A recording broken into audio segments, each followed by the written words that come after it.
اللہ اکبر۔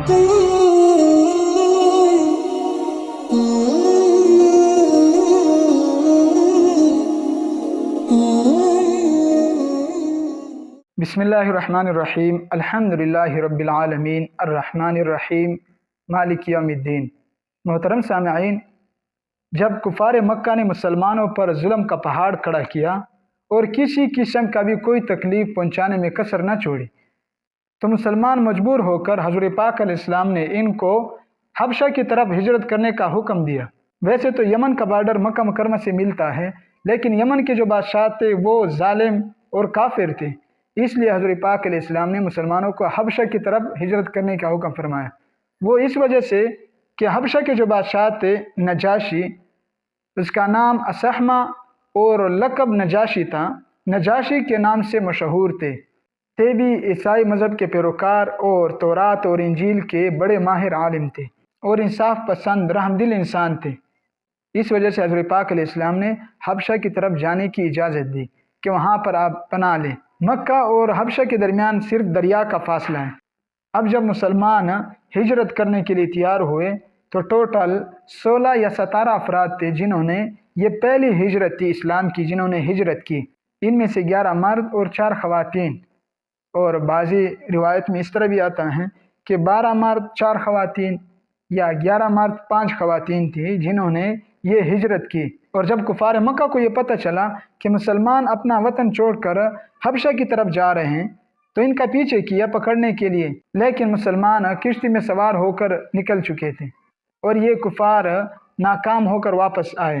اور یہ مسلمان جب حبشہ پہنچے تو وہاں پر انہوں نے پناہ لی اور امن و سکون کی زندگی گزارنے لگے اور عبادت بھی آزادانہ طور پر کرتے۔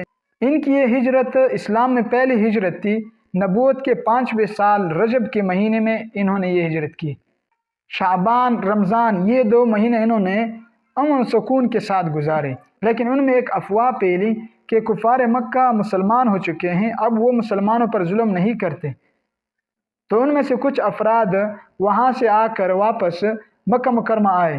بعد میں جب پتہ چلا کہ یہ ویسے جھوٹی خبر تھی، اب بعضی کتابوں میں آتا ہے کہ کچھ حبشہ کی طرف واپس گئے، یعنی جو حبشہ سے آئے تھے، اور کچھ یہاں پر روپوش ہوئے، یعنی مکہ مکرمہ میں یہ چھپ کر رہ رہے تھے، لیکن کفار کو جب پتہ چلا ان کو ڈھونڈ نکالا اور ان پر اور بھی زیادہ ظلم کرنا شروع کر دیا، جس کی وجہ سے حضور پاک علیہ السلام نے پھر ہجرت کرنے کا حکم دیا کہ آپ پھر حبشہ کی طرف جائیں۔ تو اب اس دفعہ پھر مسلمان تیار ہوئے ہجرت کرنے کے لیے حبشہ کی طرف۔ اب ان میں سے 83 مرد اور 18 عورتیں، ٹوٹل 101 افراد پر مشتمل یہ جماعت بنی جنہوں نے حبشہ کی طرف ہجرت کی۔ اب یہ جماعت جب حبشہ کی طرف گئی اور وہاں پر انہوں نے پناہ لی تو اب وہاں پر یہ امن و سکون کی زندگی گزارنے لگے، کیونکہ حبشہ کے جو بادشاہ تھے وہ نیک دل انسان تھے، رحم دل تھے۔ لیکن کفار کو جب پتہ چلا کہ مسلمان تو اب اپنے وطن کو چھوڑ کر حبشہ کی طرف گئے اور اب وہاں پر امن و سکون کی زندگی گزار رہے ہیں اور وہاں پر آباد ہو گئے، تو ان کو یہ کہاں گوارا تھا اور یہ برداشت نہیں کر سکتے تھے۔ تو انہوں نے مکہ مکرمہ کی طرف سے 2 سفیر بھیجے حبشہ کے بادشاہ کی طرف، تاکہ ان کو کسی طریقے سے ان مسلمانوں کو واپس اپنے علاقے بھیج دیں۔ اب یہ 2 سفیر عمرو بن عاص، عبداللہ بن ربیعہ، یہ حبشہ پہنچے اور نجاشی بادشاہ کے دربار میں حاضر ہوئے۔ پہلے اپنے تحائف پیش کیے، اس کے بعد اپنا مقدمہ درج کیا کہ بادشاہ سلامت، ہمارے کچھ مجرم لوگ ہیں جنہوں نے آپ کے علاقے میں آ کر پناہ لی ہیں اور یہ ہمارے بڑوں کی بات نہیں مانتے، تو لہٰذا ہمارے اپنے بندوں کو آپ ہمارے حوالے کر دیجئے۔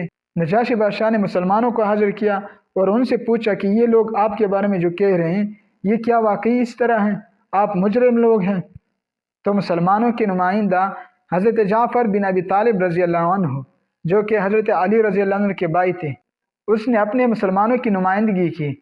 آگے بڑھ کر اس نے تقریر شروع کی کہ بادشاہ سلامت، ہم ایک جاہل قوم تھے، ہم شرک بت پرستی کرنے والے تھے، ہمارے ہاں ظلم، جبر، ناانصافی، قتل، چوری، ڈکیتی، ہم ان سب برائی میں مبتلا تھے۔ تو اللہ تعالیٰ نے ہم میں سے ایک رسول بنا کر بھیجا جو حسب میں، نسب میں، دیانت، صداقت میں سب ان کو جانتے ہیں۔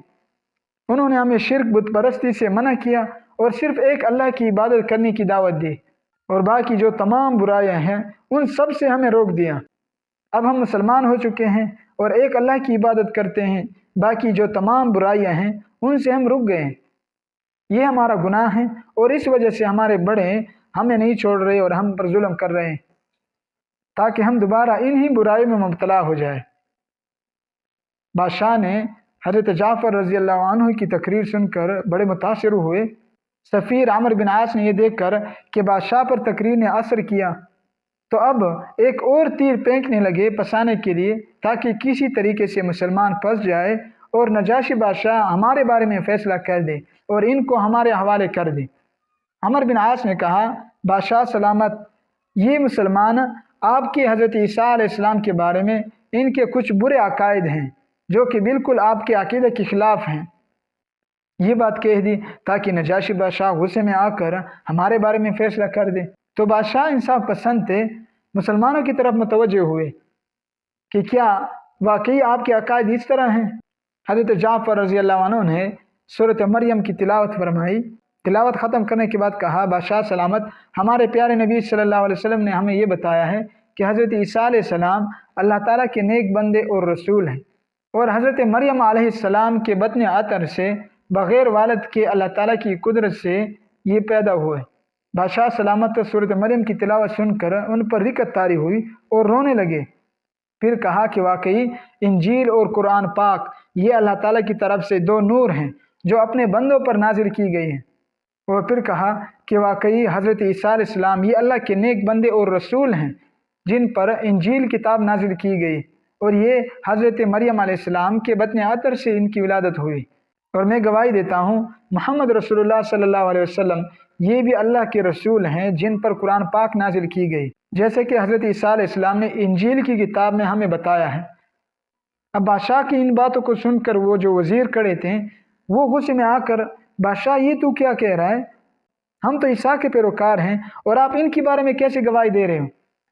اور دربار میں شور مچا، لیکن بادشاہ ایمان کے جذبے میں آ کر سب کو ڈانٹ کر خاموش کر دیا، اور پھر ان سفیروں کو تحائف واپس دے کر دربار سے نکال دیا۔ پھر مسلمانوں سے کہا، اے مسلمانوں، تم یہاں پر میرے ملک میں امن و سکون کی زندگی گزارو گے، کوئی تمہیں کچھ نہیں کہے گا۔ اسی طرح کفار مکہ اپنی اس تدبیر میں بھی ناکام ہوئے۔ تو ذہن میں یہ سوال پیدا ہوتا ہے کہ آیا یہ نجاشی بادشاہ مسلمان ہوئے تھے یا نہیں؟ تو بالکل نجاشی بادشاہ یہ مسلمان ہوئے تھے، کیونکہ انہوں نے اس وقت بھی یہ کہا تھا کہ میں اگر سلطنت کی پابندی پر معمور نہ ہوتا تو میں حضور پاک علیہ السلام کے پاس جا کر ان کی جوتیاں سیدھی کرتا اور ان کے پاؤں دھوتا۔ تو یہ دلالت کرتا ہے اس بات پر کہ نجاشی بادشاہ مسلمان ہوئے تھے۔ پھر جب یہ انتقال کر چکے تو حضور پاک علیہ السلام نے ان کا غائبانہ جنازہ بھی پڑھایا اور ان کے لیے دعائے مغفرت بھی کی۔ حالانکہ یہ حبشہ میں ان کی وفات ہوئی اور حضور پاک علیہ السلام مدینہ منورہ میں تھے، لیکن ان کی تعظیم کی خاطر حضور پاک علیہ السلام نے غائبانہ جنازہ پڑھایا اور دعائے مغفرت بھی ان کے لیے کی۔ تو لہٰذا نجاشی بادشاہ یہ مسلمان ہوئے تھے اور اللہ تعالیٰ نے ان کو اسلام کا شرف بھی حاصل کروایا۔ وآخر دعوانا ان الحمد للہ رب العالمین۔